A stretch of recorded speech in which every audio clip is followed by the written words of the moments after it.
নিজস্ব পোশাকের স্বাধীনতা আমার থাকতেই পারে। স্বাধীন বাংলাদেশে শিলা, এতটাই স্বাধীনতা ওরে আমাদের থাকা উচিত শিলা যে আমরা রে। কে কি পোশাক পরবো সেটা নিয়ে অন্য কারো মন্তব্য অবশ্যই আমাদেরকে সইতে হবে। এই স্বাধীনতার অবস্থা দেখেন।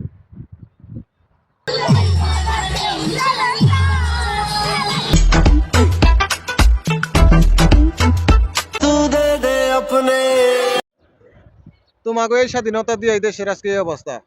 তোমরা মনে করো কাপড় চোপড় পরবার চাও না, আর যদি স্বাধীনতা দেয় তাহলে তো মনে করো দিন কাপড় পরতে হইব না। আর যেসব মাদার সুদের রানী দেশ স্বাধীন করছস, এগুলা করবার লিগে দেশ স্বাধীন করছস। কেরে বাইনচুদের বাচ্চারা সব জিনিস করাইবার লিগে তোরা দেশ স্বাধীন করছস, সরকার প্রদান করছস, ভালো কথা।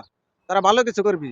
দেশের কি চলতেছে আজকে অমুকের বউ লয়ে গেছে, কালকে পরকে চলতেছে। এই তো সামনে দিনে যে রাস্তাঘাটে ভিডিও দেখি বাংলাদেশে, মেয়ার নাই মেয়া খালি ব্রা পরে মনে করে ভিডিও বানাইতেছে। এটি তো চোখে পড়ে না। জামাই ছাড়া মনে করে বিয়া ছাড়া থাকতেছে, এটি কোন আইনে আছে? এগুলোর জন্য তো কোনো আইন নাই। বিয়া ছাড়া একটা পোলার লাগে একটা মেয়ে বছরকে বছর কাটাই দিবে লাগছে, এটি নিতে দেশে আইন। আর স্বাধীন এর লিগে করছস তার মায়ের সিদিরে, এই নিতে স্বাধীনতার ফলাফল। তোরা এই কারণে স্বাধীনতা বানাইছস। তোরা স্বাধীনের পর কি করছস? খানকির পোলার আবার তার স্বাধীনতা করছস, স্বাধীন করছস দেশ। তখন লিগে যে কটা পোলাবান মরছে দুদকে যাইবো তখন অভিশাপে। কারণ ওরা মারা গেছে, এই কারণ ওরা মারা যাওয়ার পর ওরা একটা জিনিস আফসোস করবো যে কিসের জন্য আমরা মিছিলে গেছিলাম। ঠিক এই কারণে গেছিলাম। স্বাধীন বলে করছে আমার হেডার স্বাধীন করছে মাগির পুতেরা। ভাই আমাদের দেশ বর্তমানে দুইটার উপর ভিত্তি করে অর্থনৈতিক দিক দিয়ে এগিয়ে আছে, এক হলো রেমিটেন্স আর এক হলো গার্মেন্টস।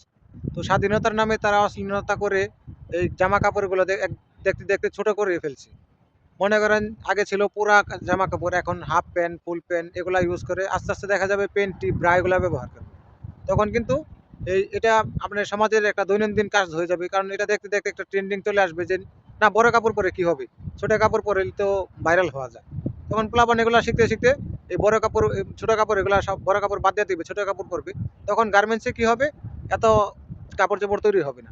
তখন কিন্তু গার্মেন্টসেও আপনার অর্থনৈতিক দিক দিয়ে খুব ঘাটতি হবে, আমাদের দেশের সম্পদ নষ্ট হবে।